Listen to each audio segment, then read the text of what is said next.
Hey guys, thanks for checking out my video. This one's going to be a lot shorter probably, and this might also be the last update I do for this build. We'll see. I haven't decided yet whether I'm going to continue playing this and try to min-max it, or I might move on to a different character. I haven't decided. But I haven't changed anything in the tree or the gear. I leveled up half a level through 96. I will get this level at least before I decide what I'm going to do next. So I'm just going to go over some more stuff that I wanted to talk about. I'm just going to reiterate this defensive checklist that I talked about in the last video, because a lot of people are still asking me what they need to do to stay alive. So you need to get high evasion, 83% plus, get fortified in your chest, get a high attack speed claw so you can get high life on hit, get 100% suppression, get +2 strikes and pierce so you can freeze everything on the screen all the time. Make sure you have all of your elusive nodes on the tree so that you have high chance to avoid taking damage. Make sure you have block from a shield, and optionally on the tree, get this node right here for even more block. This node's very strong. Get 3k life. I know that sounds low, but if you have 2.5k, it's going to feel a lot different. Get 20 plus chaos res if you can. You can get that on gloves, boots, belt, jewels, chest, and then don't stand still. Okay, that should make your survivability feel a lot better. Alright, let's move on to some new stuff. Expedition's End. Some people have asked me about this chest and what I think about it. I think it's completely useless for this build, basically. Because your cold damage is already freezing, right? And the only way this would benefit this build is if it makes your fire damage freeze. But you don't get any fire damage on this build until your target is already frozen, because that's how Heat Shiver works. So you're not going to benefit from your fire damage, like freezing. It's not going to give you more damage, basically.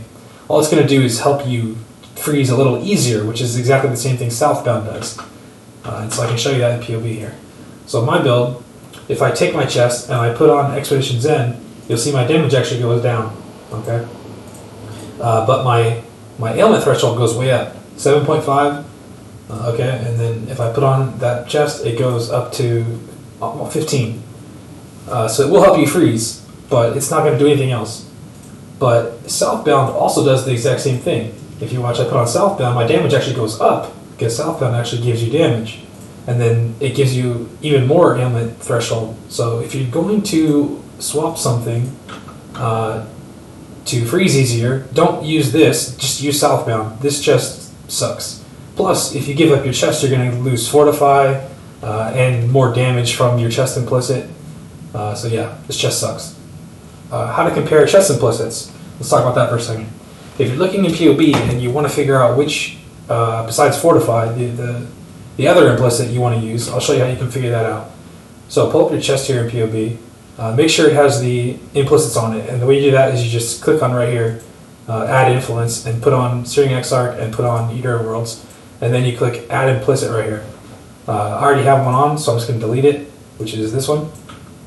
Crit multi for attack damage. So add implicit, and then Eater is going to be Fortify, right? This is going to be Fortify on hit, right here. But the Exarch one, the way you can compare them is just look through the list, and it'll show you, like, global fizz damage gives you 0.7% damage. That's kind of bad. Cold damage is pretty decent. It gives you 2.5% damage. This is for the lowest possible tier 2. Aura effect, also pretty decent. Gives you 2.5% damage. And it buffs your grace a little bit too. And then you look at crit multi for attack damage. This buffs your damage by a lot more, 4%. So crit multi is actually the best thing you can put on here for pure damage. So yeah, that's how you figure that out in POB. Stormrider, this cluster jewel, you don't really need this until you get Anomalous Assassin's Mark, okay? Because the only thing that's good about this jewel is it gives you power charge generation. But unless you're switching to Anomalous Assassin's Mark, you don't need power charge generation because you're already getting it from regular Assassin's Mark. Regular Assassin's Mark gives you power charge on hit. If you switch to Anomalous Assassin's Mark, it'll give you more damage, but you will lose your power charge generation. And then that is when you're going to need some other source of power charge generation, which is where Stormrider becomes valuable. So don't bother with this unless you take Anomalous Assassin's Mark, because that's when you need it. Okay, this leech thing that I talked about in my last video, like leeching, damage while leeching, like the craft on the gloves or like nodes from Feed the Fury, Fuel the Fight clusters. If you look at your leech recovery in PoB, your leech rate is higher than your mana cost. So you're going to be at full mana all the time, basically. And so I'm not exactly sure whether or not those leeching damage bonds will work with instant leech. So if anybody knows this, I tried to figure it out and look online, but I had a lot of trouble finding the answer. So if anyone knows knows the answer to this question, write a comment below. Do you benefit from while leeching modifiers when you have instant leech, like on the first attack? Because your first attack, you're almost always going to be at full life and mana, right? You're not really ever leeching. So does instant leech give you those modifiers? If anybody knows the answer to that, leave a comment. Okay, Lockstep and Predictive. Some people have said they have crappy performance and like they lag a lot when they play this build. If that's the case for you, maybe try out Predictive if you're playing on Lockstep, because I feel like Predictive is way smoother sometimes because your attack speed is just so insanely fast that like your attack speed is like faster than your latency, right? So like when you play on Lockstep, sometimes the game can't keep up and you stutter sometimes. So if you're having that problem, switch to Predictive, and that might improve your performance a little bit. It might make you rubber band like occasionally, but that might be an acceptable downside for that. All right, a couple things I just wanted to show. I've ran a map today where I had an acceleration and an echoing shrine, and thought you guys might just get a kick out of seeing this. This is just absolutely crazy when you find this. If you pick a shrine that gives you, if you have the shrine buffs on the Atlas tree, you can get 2 shrines at once. And if you get acceleration plus echoing, this is this is what it looks like. It's just absurd. You can see it's so fast that you basically just lose control of your character. It's pretty fun though. But this doesn't happen very often. I'd say you get this like maybe 1 out of every 50 maps, or maybe even less than that. But yeah, it's pretty crazy when you get it. Your speed is just, you cross the entire map like instantly, basically. So yeah, that's fun. Okay, let's talk about this double damage Litha Pride thing. Some people have like told me, oh, I found this like 5 times double damage Litha Pride. I paid 10 Defiance for it or whatever. But if it doesn't have Intimidate on it, it might actually be bad. Okay, and I'll show you an example of that here. So my Lethal Pride only has 2 double damage nodes on it. Okay, and some other damage. It's got 1 double damage here, 1 double damage here, and then it's got Intimidate on it. Right there. And it's a melee damage, melee damage, melee damage. So this is a pretty good Lethal Pride, even though it only has 2 double damage nodes on it, right? Plus it gives me Intimidate. You see here, Intimidate is decent damage. Oh wait, I need to put all my stuff back on here. I lowered this because I was talking about Southbound earlier.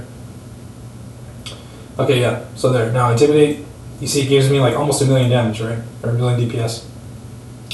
And so if I swap this Lethal Pride to this one has 5 double damage nodes on it. Okay, so you watch my damage goes up like a little bit, right? Like almost 1 million. From this 5 double damage one. It's got like double damage everywhere. Okay, but then it doesn't have Intimidate on it. So if you take off Intimidate, now look, the damage is like almost the same as the other one. So 15,357, right? And then I put on the other one, and then turn Intimidate back on, 15,318. So it's like 30k DPS difference between a 5 double damage one versus a 2 double damage one with Intimidate. So just keep that in mind. Intimidate is very, very important when you're looking for Lethal Prides. Get one with Intimidate. Here's another clip I want to show about rough essences, and you can do them without dying. This essence right here was just pretty insane, and you'll watch my HP kind of goes to nothing here, because this essence was super, super strong. See right there, I was like, oh, panic, and then don't do what I did here. I like just basically spam my life flash down to nothing, so then I had no life flash charges in case I needed them, but I was still able to kill this without dying. And so yeah. Essences can be real scary sometimes, but you can do them.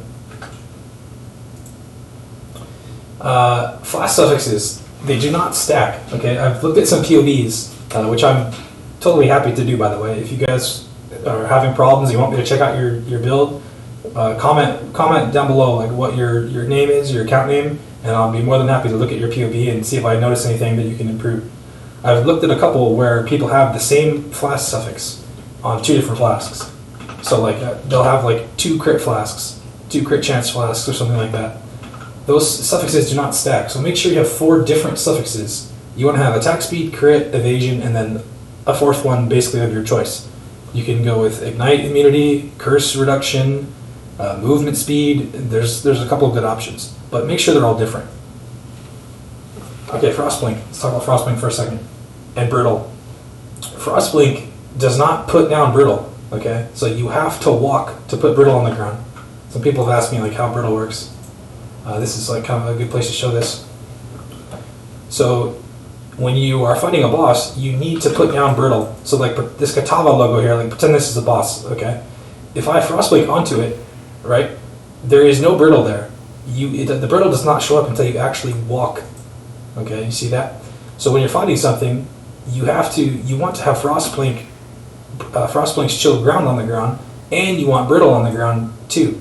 So in order to do that, you need to put the Brittle on the ground and then Frostblink like that, so that it has both. And then you're gonna have to do that like every 3 seconds or so, because Brittle only lasts like 3 or 4 seconds depending on what tier you have. If you get a high tier, it lasts like 7 seconds, which is really good. So yeah, put Brittle down and then Frostblink. And you're gonna have to keep doing that. So like Frostblink, walk, attack. You know, Frostblink cooldown comes up again. Frostblink, attack, walk. Frostblink, attack, walk. Okay, Frostblink. That's what you need to do. Don't just attack and then Frostblink and then attack, because your Brittle is not gonna be there. You need to walk to put your Brittle down. Another thing about Frostblink, it has a minimum dash distance. Some people are confused about this. If you want to Frostblink like from here to the other side of a monster, which is like right here, you try and like you go farther, right? Because your Frostblink has to travel a minimum distance that you see, which is basically the AoE of the chilled ground. So just keep that in mind whenever you're trying to like position yourself. You might go a little farther than you want to. Okay, I'm going to show you guys this comparison. Okay, a lot of people have asked me about Vengeant Cascade and what I think about it. BehindEyesGaming, who's another YouTuber that you might have seen his Frostblades content, he's been testing it a lot and he's been playing it. And he did a Baran map that had only 1 damage affecting mod, which is reduced effective non-curse auras. Okay, and it also had a Tormented Spirit on it, but it was this one here, which basically does nothing to DPS. And so I ran my own Baran map with the same mod. Okay, these are my mods right here. His are a little different, but it's only that same mod that affects damage. And you guys can compare this video here and see for yourself. Okay, so this is his Baran and this is my Baran, and you see he has this non-curse aura effect here too. So this is just for you guys to see what the DPS difference kind of looks like. I think I have like 2 or 3 levels more than him on my character, but he has, I think, a significantly better claw than mine. So those things kind of balance themselves out. And so you guys can see the DPS here and decide for yourself.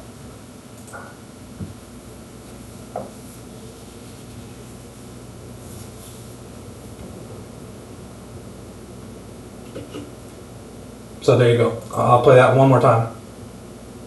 This is BehindEyesGaming on the left, and this is I anoint Panopticon on the right, and this is Vengeant Cascade over here with projectiles returning.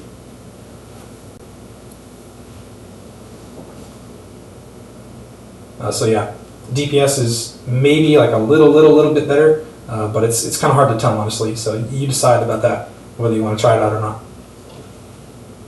Oh, and then here's just another comparison. This is my standard character from last league. Okay, I ran a Baran on this guy. This guy is about 100 million damage or something like that, 90 million damage, and that's what this looks like. So you see how much faster it was. This is what your build can look like when you like invest, 70, 80 divines into it. You get Awaken, multi-strike, all that stuff. So yeah, that's that. All right, moving on. So What now? Okay, I've been off work for the last week, but that time off is over. I'm going back to work tomorrow, so I'm going to start making way less videos. I'm not going to be able to make one video every day anymore. This might be the final update for this build. I might make one more, haven't decided yet. I might make a new character. But if you decide to min-max this build and you want to, this is what you need to do. Get Insane Claw, okay? Get Awakened Gems, and then 2120 or 2123 gems, like especially Trinity and Frostblades. And then get all your alt quality gems that you need. There's a lot of them. You need Anomalous Assassin's Mark, which gives you increased damage taken. Anomalous Nightblade, which gives you increased elusive effect. Mark on Hit Divergent gives you more damage taken. Phantasmal Ancestral Protector gives you increased effect of the totem buff, which is really good, especially if you have Panopticon. Hatred gives you freeze duration, which probably won't be that important because you're already going to be freezing if you're investing this much in the build. And then Precision gives you mana reservation efficiency, which you might not need that either. And then get a GG Insane Lethal Pride, make sure it has Intimidate on it, and then as much damage as you can get. And then get a Circle of Fear, I think. You might not need a Circle of Fear, but it's pretty good. And then, you can spend a shitload of money on implicits there, like for some of the crazy ones. Go to a Cluster Drill setup, get a Forbidden Flame Flesh, probably one of these two. Get a huge Watcher's Eye with Hatred damage, Grace Evade maybe if you need the survivability. Get a Shield with Reservation so you can get more crit from Precision. Get a Heat Shiver enchant for Reservation or maybe Frostblade's damage. Get an Impossible Escape, and then level up, keep leveling up. Points on the tree are very valuable in this build, so getting up to level 98 or 100 or so will make a big difference. So yeah, that's what you need to do if you're gonna continue playing this build and you wanna min-max it. But like I said, I haven't decided if I'm gonna do that or not yet. Here's like kind of a power graph of this build. Okay, this is where you're at 100 million DPS. Okay. And this is where you're at about where I'm at, which is about 15 million DPS or so. But the difference between here and here is like you're killing stuff in 1 second instead of 2 or 3 or 4 seconds. So like, yes, it's way more powerful, but it's not really gonna like play that much different. It's not gonna look that much different. It's just you're gonna just delete everything instantly instead of in a couple seconds. It might be a little more like Simulacrum viable. At this investment, so if you care about doing that, or Uber bosses too, like Uber bosses, I don't really care about doing Uber bosses on this build, but maybe you do. If you want to do Ubers, you probably need to invest like this, but if not, it's not going to feel very much different. So you decide how much you want to invest in it. That's about it for this one, I think. Nice and quick. This has been a lot of fun making these videos. This build is just so fun. I might even play it again next league, we'll see. But if you guys have any more questions about it, feel free to leave me a comment. Feel free to leave me your character name. I will be happy to look at your POB and see if I see anything that you can improve. And yeah, that's about it. So subscribe to my channel, like my video. Thanks for watching. See you next time.